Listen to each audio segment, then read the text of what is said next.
Review Section 5 Challenges to Church Authority. The Church reacts to challengers. By around 1100, some Christians had begun to question church teachings. They felt that the clergy focused more on money than on God. Others didn't agree with the church's ideas. They began to preach their own ideas about religion. Religious ideas that oppose accepted church teachings are called heresy.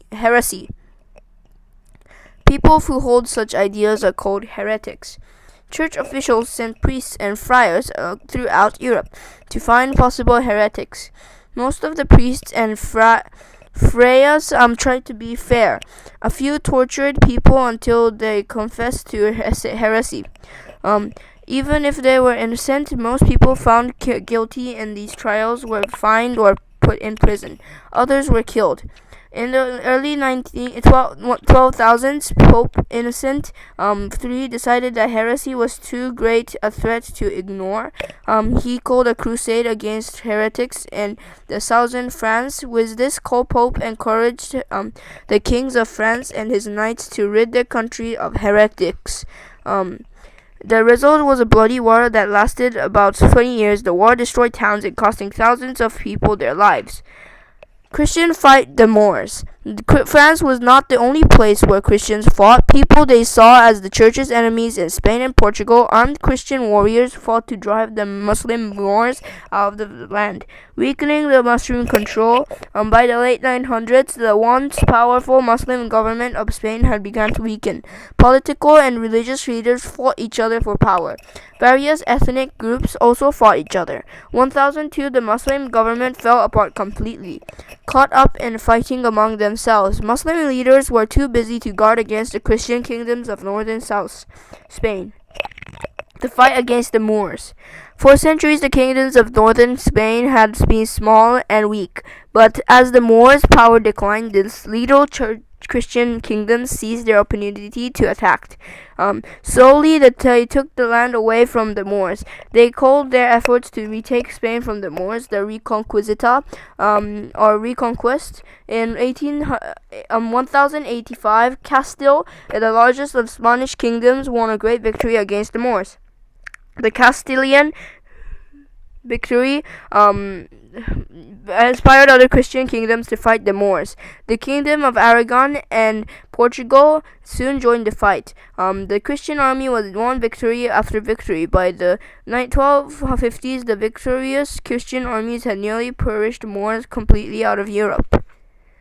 The only territory still under Muslim control was a small kingdom called Granada.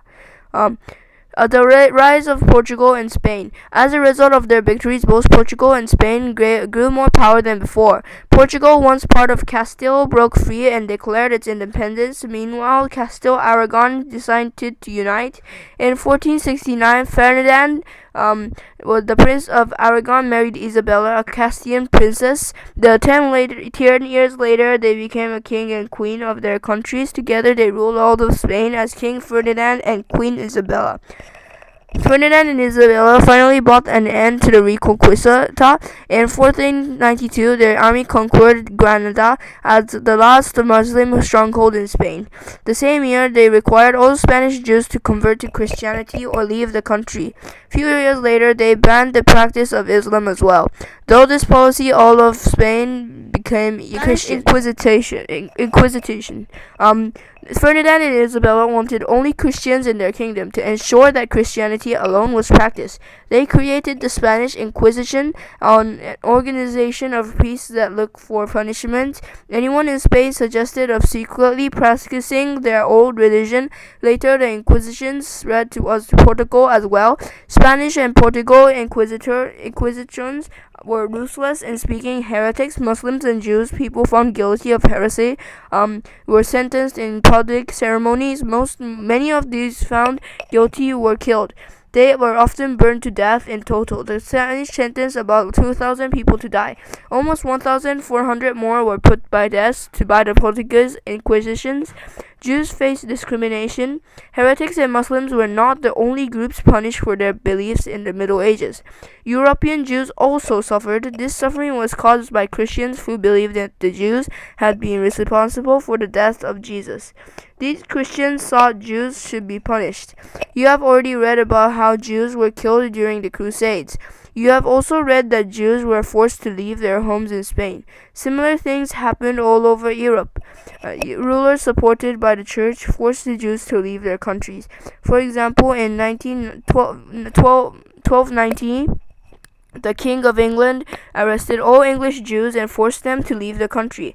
The same thing happened in France 1306 and again in 1394. In the Holy Roman Empire, frightened people blamed Jews for the arrival of the Black Death. Many Jews had to flee their homes to escape angry mobs. Because the Jews were not Christian, many Europeans didn't want them in their towns.